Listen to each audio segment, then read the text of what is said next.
He's a 6'1" quarterback out of Georgetown Hill Elementary School in Potomac, Maryland. Please welcome Michael Philip Weingartner. Yeah, the guy who was supposed to introduce me didn't show up. Actually, this leaves me with another problem, because he was also supposed to help me segue into this.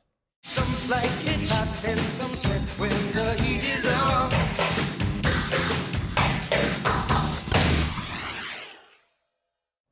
Believe me, I never wanted to be a professional dancer. But despite what you just saw, at one point in my life, I was considered a pretty good dancer. I mean, all it took to win a dance contest at a bar mitzvah in the early 80s was to do a decent moonwalk.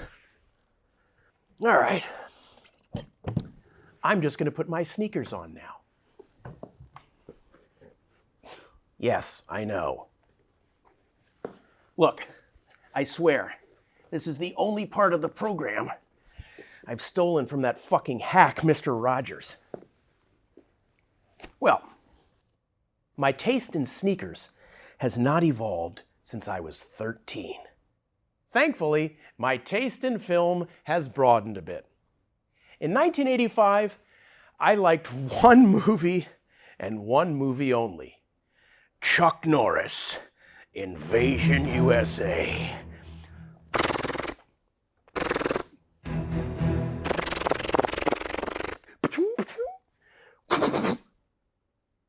Yes, I had friends. They just didn't come over very often. I think my first real dream was to be Arthur Fonzarelli. I just loved that Fonzie thumbs up, and I would do it whenever I could. Hey everybody, guess where I'm going today? The hospital for my tonsillectomy. And I remember exactly when my obsession with the Fonz abruptly came to an end. It was a Sunday night many years ago in Baltimore, Maryland. Now, I only lived in Baltimore until I was 6, so I don't remember that much about it. But I will never forget my first trip to Memorial Stadium to see the Baltimore Colts. Now, at my first game, the Colts had assembled the most unique team in their entire history. What made them so different that season was how terrible they were. But hey, they were still my team. So when those ass clowns abandoned Baltimore for Indianapolis in the middle of the night, I would never root for them again. Well, until Peyton Manning came along and took the Indianapolis Colts to the Super Bowl. Hey, what can I say? I am terrible at holding a grudge when a good bandwagon comes along. Peyton had all the talent in the world and zero tolerance for mistakes made by his teammates. I'm sure if Peyton Manning hadn't been a football player, he would have found some profession that allowed him to give instant feedback to his subordinates. All right, guys, are we ready? All right. 5, 6, 7, 8, so long. Farewell. Auf Wiedersehen, goodbye. Adieu to you, and you. And what the hell are you doing? There's no kickball change there. And what the hell is this move? This is a Sound of Music, not 7 brides for 7 dipshits. Who's the captain of the Pinafore? Me.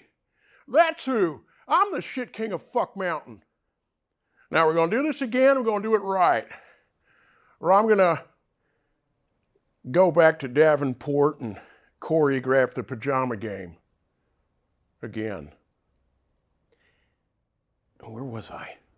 Oh, the moment I scratched the Fonz off my Who I Wanted to Be list. All right, so it's a Sunday night in Baltimore, and my parents had just told me something shocking. I would be allowed to watch TV that night. By the way, there were 4 people in my family. Well, 6 if you include Simon and Garfunkel. So I'm sitting there on the couch, and as soon as this show comes on, I immediately realize why I was being allowed to watch TV that night. because it was some educational program about ancient Greece or snails. But about 2 minutes into the show, the Fonz appears. I mean, his face looked like the Fonz, but he was dressed like a history professor at Dartmouth. So I'm like, Mom, can you come in here? Something horrible is happening on this TV show. I often imagine how my mother reacted when she heard me request her presence from another room. I feel like she instantly turned into Krusty the Clown. Oh, God, what does that little maggot want now? I knew we shouldn't have used the rhythm method. Yes, my dearest Michael? Mom, so the Fonz was just on TV, but when he talked, he didn't sound like the Fonz. He was a lot more... I was too young to articulate the word articulate. My mother then had to explain to me that Happy Days was not a documentary about the 1950s. There was no actual person who could punch a jukebox and make it play Chuck Berry on command. Fonzie was a character, played by a very talented actor named Henry Winkler, who, as I just saw, was sometimes on other TV shows. My mother had just peeled back the curtain on my first childhood hero, so I was in shock on 2 levels. 1, that the Fonz was not a real guy, and 2, that the guy playing the Fonz was named Henry Winkler? Now, I realize Michael Philip Weingartner is not the most intimidating sounding name in the world either. But it was just too confounding for me to learn that underneath that tough leather jacket was a kind and rather diminutive young man named Henry Winkler, who freely admitted that he didn't even know how to ride a motorcycle. I just looked down at my Wrangler dungarees, shook my head, and remembered I had a backup plan. I, too, was going to be bitten by a radioactive spider and become a superhero.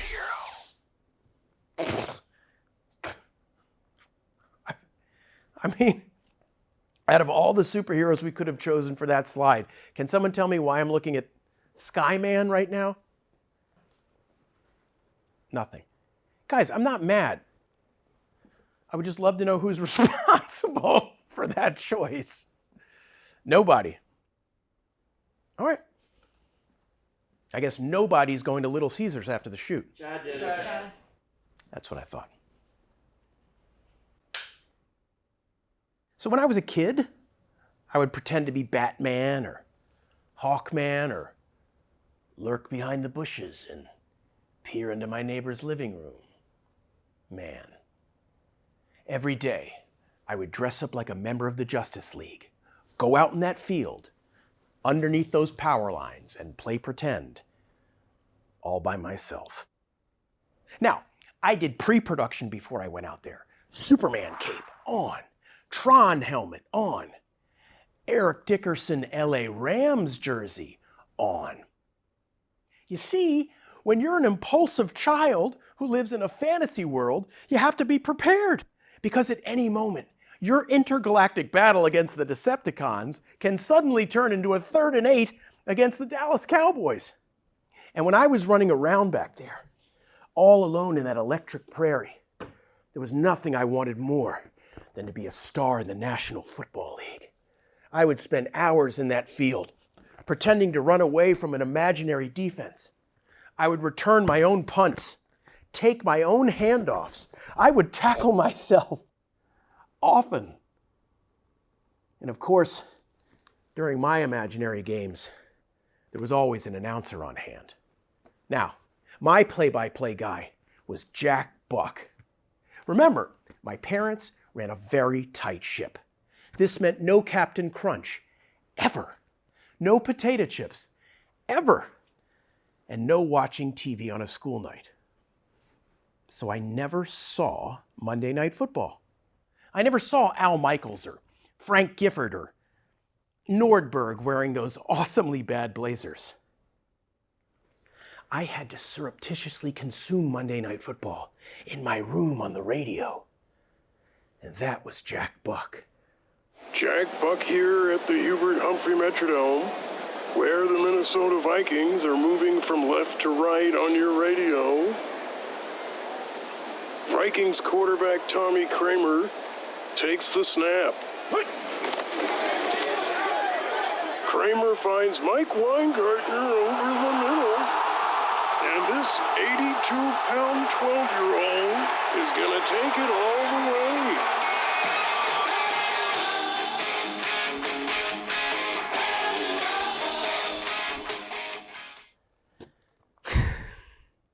So you can imagine one of the many things preventing me from fulfilling my dream to become a professional athlete is that my fantasies would get in the way.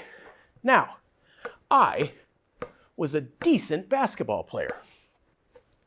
But when I was out on the court, I was rarely focused on playing.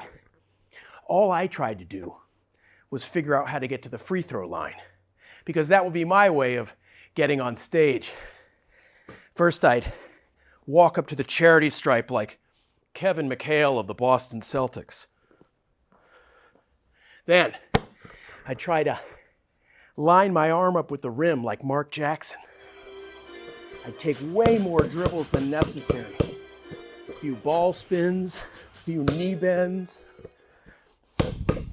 Then, a big exhale, like I'd been dragging Walton and Lanier up and down the court for 48 minutes.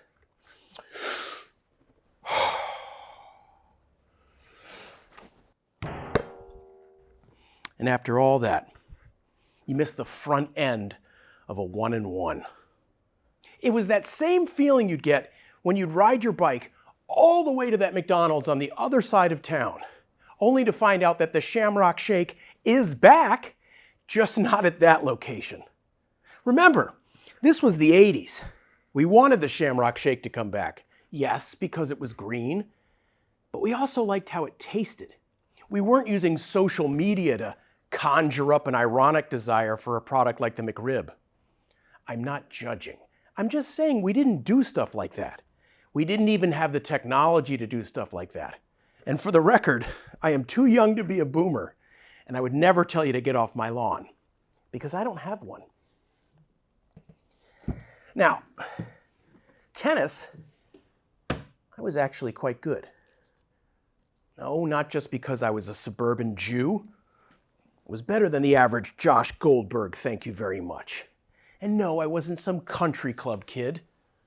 Most of what I learned was by reading Tennis Magazine and watching the US Open. I would stand in front of the TV while I tried to serve, just like McEnroe. I'm surprised McEnroe grunted at all, because he made everything look so effortless. Unlike Connors, just watching Jimmy Connors was exhausting.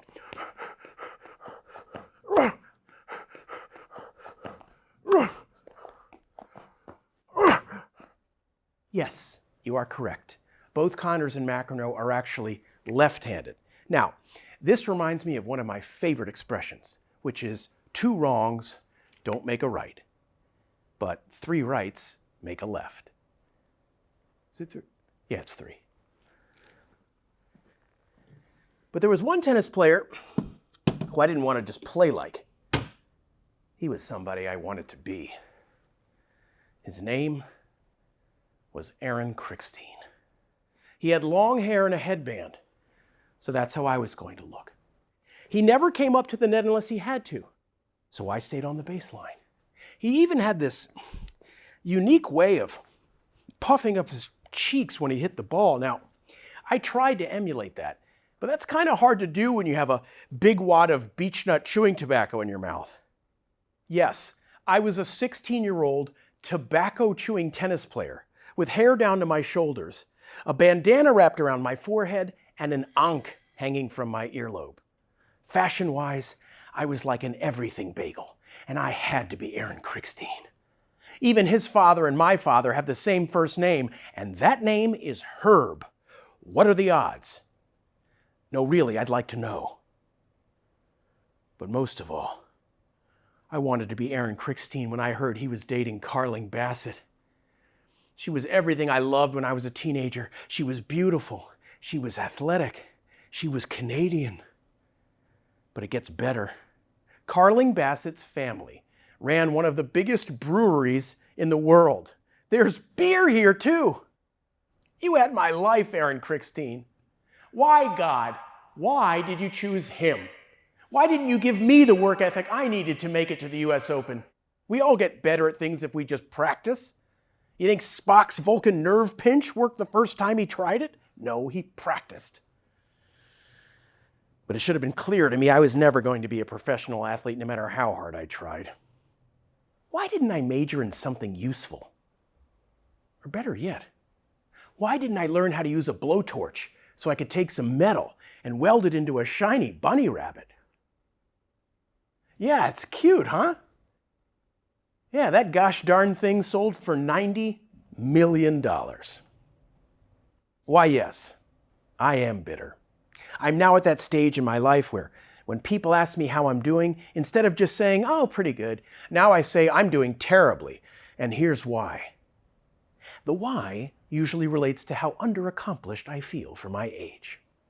At the March on Washington in 1963, Martin Luther King Jr. was only 34 years old.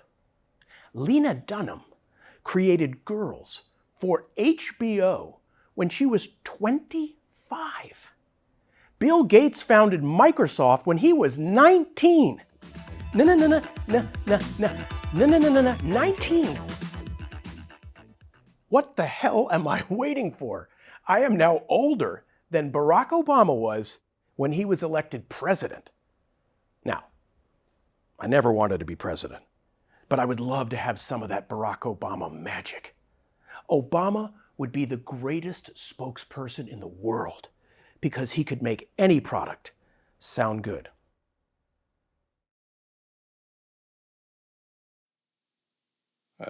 Do you know somebody who's about to croak? Then reach out to my good friends at Heck of a Hospice. You know, I mean, these guys are so great, you'll wish you were about to die too. And now that they've teamed up with the good folks at the Olive Garden, you'll be enjoying endless breadsticks while you patiently wait for the Grim Reaper to arrive. Look, anybody can feed you a steady diet of morphine and Demerol. But Heck of a Hospice, they're putting the palate back into palliative care. So, something I always wanted to be that I actually accomplished was to one day be a New Yorker. I spent a lot of time there when I was young, and that city was amazing to me. All those tall buildings, all those fancy stores, and all those people who kept telling me to get out of their fucking way. And of course, there was my aunt's Manhattan apartment in that beautiful old Art Deco building overlooking Central Park. And in her kitchen, she had one of those old phones with an earpiece that connected you directly to the staff at the front desk as soon as you picked it up. I'm imagining what that must have been like back in the 1930s or 40s when one of the doormen at the front desk would call up to some rich guy's apartment on the 35th floor. Hello? Why, yes, this is Mr. Worthington. Oh, I see. Hold a moment, please. Margaret, there's a gentleman caller downstairs. He's looking for Susan. Well, I'm sorry, but my eldest isn't here. Why, she's gone out to the country with Miss Wilkes. Well, I know it's raining something awful out there, but you tell that young man I just can't let him in. We're entertaining the Vandenbosches. They've come all the way down from Milford. He'll have to ring another time. Oh, and you make sure your man in the garage has my Lincoln filled up and ready to go first thing in the morning. Well, I'm not going anywhere, see? But we don't pay you dimwits 15 cents an hour to sit around playing pinochle now, do we? Now get to work, or I'll have that new son of yours sent to the orphanage. And a pleasant evening to you. Who was the first person to talk like that? There's just something about that grandiose style of expression from that era that I find fascinating. Like, When you watch old clips of movie-tone news from the 1940s, no matter what the story was about, the announcer would always read everything with the same energized inflection. The 1942 World Series is complete, and the St. Louis Cardinals have won. Better luck next time, Bronx Bombers. And look, here they come down the road. It's our American boys on the Bataan Death March. Sure looks hot there in the Philippines. And now a word from the U.S. Department of Agriculture, reminding you to eat more animals. Animals, they're simply delicious. And where the hell was I again? Oh, right, becoming a New Yorker. So, when I first moved to the Big Apple, one thing I noticed was that New Yorkers seemed to have a wide range of opinions when it came to where you can exercise and what constitutes exercise. Like some of the, shall I say, more seasoned ladies who lived down the street from me in Brooklyn. They had a unique definition of exercise. To these charming grandmothers, exercise is just the same walk you might do to the drugstore on any given day, except this time you're doing it in a sweatsuit. Hello? Yeah, I'm doing my walk now. I'm doing my fucking exercise is what I'm doing. What? That piece of shit. I'm gonna wait, hold on a second. Some third graders are walking by. Hi, kids. You better do good in school, or you'll end up working on the turnpike, pumping gas, pumping gas. Well, if he's stuck out in Massapequa, then who the fuck is gonna drive me to church on Sunday? Yeah, if you can talk on the phone while you're doing something, then it probably isn't exercise. You know what definitely is exercise? Water polo. Who is the sadistic freak who thought of this activity? Hey everybody, I just thought of something we should try. Let's all tread water for an hour while we punch each other in the face. I mean, this sport must have been inspired by the fight over the last piece of wood in the water after the Titanic sunk. No, really, have you ever felt how hard a fully inflated water polo ball is? I once broke my nose just by staring at one. So for the first few years I lived in New York City, Rudy Giuliani was the mayor, and while Rudy is, well, let's just say Rudy seems to have changed a bit in recent years. One thing that has not changed about Rudy since the 1990s is his love of the spotlight. When Rudy was mayor, he just had to be everywhere. He's on the runway at Fashion Week. He's in the dugout at Yankee Stadium. He's on Canal Street selling fake Rolexes. And sure, all that was fun. But the way Rudy Giuliani ran New York City, not always so fun. So I'd like to address some of the seditious activity I've been seeing in the city. As you know, we've cracked down on jaywalking. We've increased the fine for an expired parking meter from $55 to indefinite incarceration. But today, I'd like to talk about something else I've been seeing too much of in the city, and that's smiling. Look, if you're smiling in New York City while I'm mayor, you've obviously been using an illicit drug. So if any of my 350,000 police officers observe you showing any signs of joy in the streets of the city, you're going to get a citation. Also, there seems to be some confusion about something I said. I never said I wanted to cancel the Halloween parade this year. I said I want to cancel it every year. Rudy helped me realize that being a politician of any kind was something I never wanted to be. I never had the desire to be the one in charge, probably because I hate telling other people what to do. I guess I just never wanted power. In fact, the people I envy the most usually have no power at all. But they do have something I want desperately. Total confidence. Now, when I say confidence, I'm not talking about those charlatans who can walk into a big meeting and make it seem like they're the most important person in the room, please. I'm talking about those rare individuals who are so comfortable in their own skin, who are so confident in who they are as people, that they have no problem being seen in public, even when they're wearing Birkenstocks. These lucky human beings give zero fucks because their life experience tells them they need not question the decisions they make. I, on the other hand, turn every little mundane choice into some dilemma with life-changing implications. I once spent 11 minutes inside a CVS deciding between a Mounds and an Almond Joy. Yes, I can't even figure out when I feel like a nut and when I don't. So why am I so hindered by indecision? Why has it always been so difficult for me to choose which path to take? I blame G.I. Joe. You see, when you're a latchkey kid in the 1980s, idleness is Hasbro's playground. And G.I. Joe was there to teach me to be a good person, to obey the rules, and fight for what's right. I figured if I just did that, everything else would fall into place. But wait a second. It's no fun to obey the rules. And maybe the rules are wrong to begin with. Cobra Commander didn't beat G.I. Joe too often, but he always lived his best life. And that seemed pretty cool to me. Sure, I know today everyone wants to go back and cancel Cobra Commander. What? Just because he tried to take over the world with his weather machine? Well, I, for one, think anyone Who puts on gauntlet gloves as soon as they step out of the shower is pretty great, no matter how many people they've run over with a tank. But then Zartan really screwed my head up because he showed me that life wasn't simply about heroes and villains.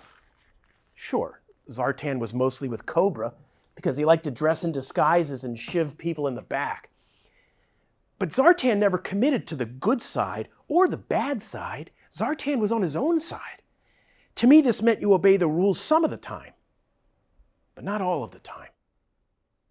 In all my life, I've been trying to find a Zartan chip to implant in my brain that lets me know when it's okay to cut in line or even take an extra cupcake when no one's looking. For those of you who don't know G.I. Joe, let me say it like this. Ever since I was a teenager, there's been a constant fight going on inside my head between Brandon Walsh and Dylan McKay, and I can never figure out who I want to win.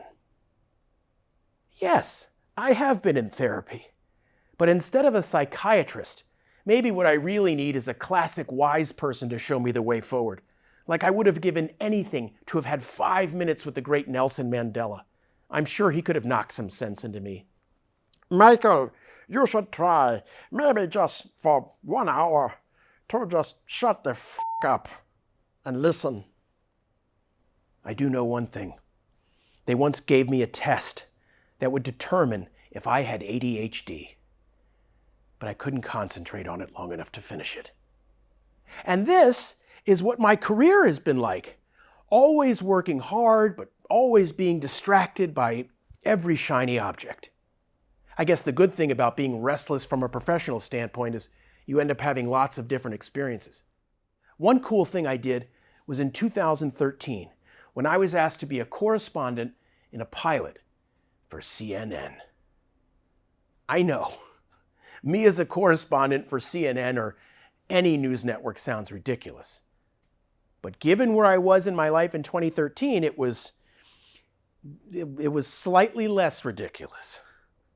I mean, by the time I got to CNN, I had put in my 20,000 hours.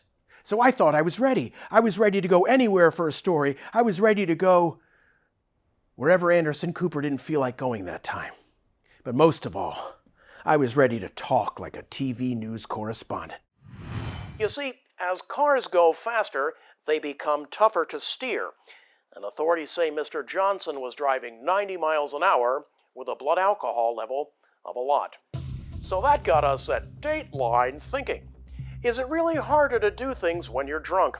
We found out when I drank a bottle of whiskey and then tried to land a helicopter on top of a moving bus filled with kittens and nitroglycerin and the Seattle Mariners.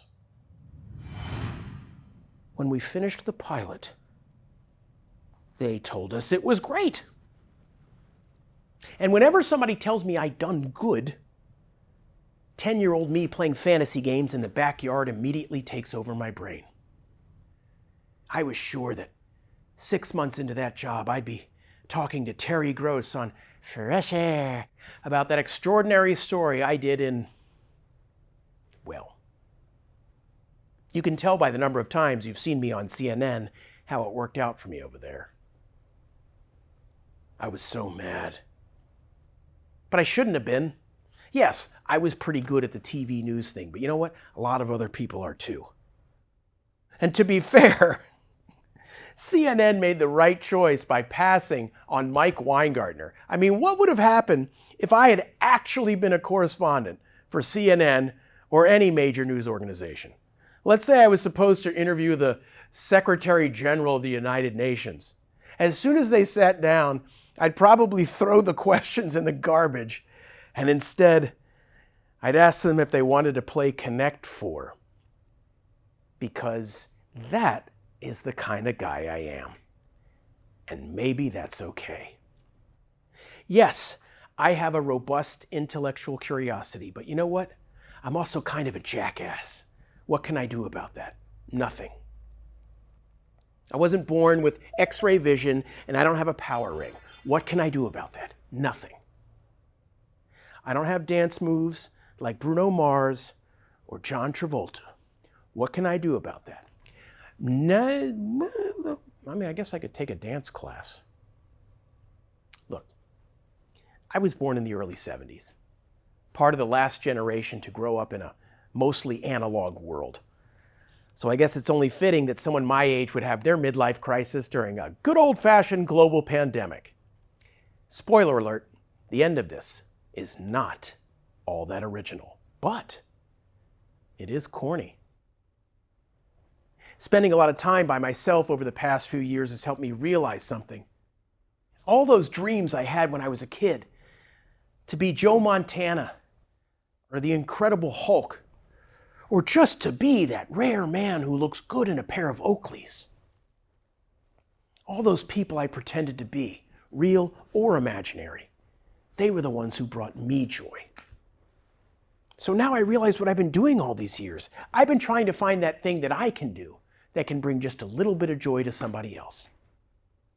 All I ever wanted to hear was, hey, there's that Michael guy. He's definitely weird, but he fixed my refrigerator, and that makes me happy.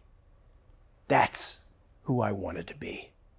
Someone who could put a smile on someone else's face for whatever reason. And that's what I'm going to try to do. Make a few people smile. Whether it's by helping them, entertaining them, or most likely while I'm filling up your tank on the New Jersey Turnpike. I'm going to try to make you smile. But for now, it's time for me to go. Like they say in the movie The Wild Bunch, I came too late and I stayed too long. My name is Michael Philip Weingartner, and if there's one thing I know for sure, it's that cotton candy looks great and it smells even better.